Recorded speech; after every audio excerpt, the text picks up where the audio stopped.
trying to be a superstar like everybody else. But being myself is something I do well. Whatever you do, do it good. Whatever you do, do.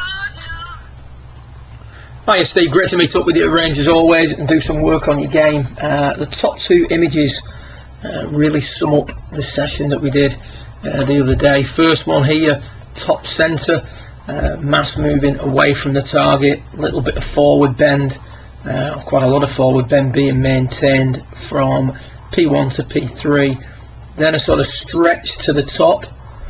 A lot of the extension there is done through the thoracic. There's a tendency to lift the arms to the top a little bit as well.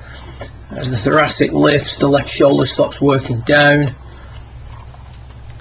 head starts to pop up, and that trend continues then into the downswing. That right elbow gets stuck behind us and we've got to flatten out the right wrist as we come through, just to help the club turn the corner. So the big issue is from P1 to P3.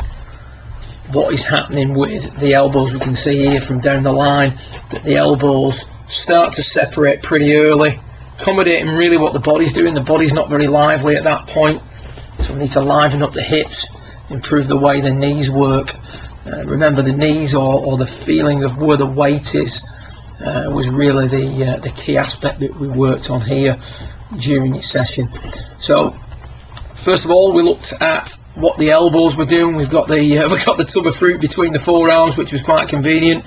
Suggest you use sort of a kiddie's football or something like that, just to give you the sensation of squeezing the elbows together. And you can see, in order for you to squeeze the elbows together, the hips have got to be a little bit more lively. The left knee flexes much more, and the right leg extends much more. You can see here that you tend to hold on to that right knee flex, and if anything, as we approach the top, the right knee flex starts to kick in a little bit more. So that right knee now is flexed more than it was before. That affects the shoulder tilts as well. It certainly affects the tilt in the hips when we look at it there at P3. So improved tilts and improved elbow conditions, and also working the knees better. The feeling then without the tub, obviously that's going to condition you to squeeze the elbows together for longer. The key feeling here is for your weight to increase into the left side from P1 to P3. Now, do we actually go forward? Not really. We just sort of stay very centered on this one. But the feeling is that the weight is going from 55-45 favouring the lead leg to 70-30 favouring the lead leg by P3. You can see when you do that, there's much less of a movement off. The forward bend has been relinquished. The left knee's flexing much more, and that's a big item. And the right knee straightening. So better knee work, improving the way the hips are working, improving your ability to get rid of that forward bend, get that extension from the floor up from P1 to P4.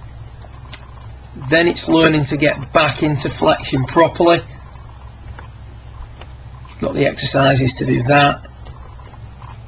Still a tendency to sort of extend a little bit too early. That's in there. That's something you've done for quite a while. We don't push up off the ground anywhere near as much as we did. We can see there now that the hips are much more forward at P6 than they were in the top centre footage, and as a result the right elbow's a little bit more in front of the hip, and we don't have to flatten out that right wrist as much on the way through.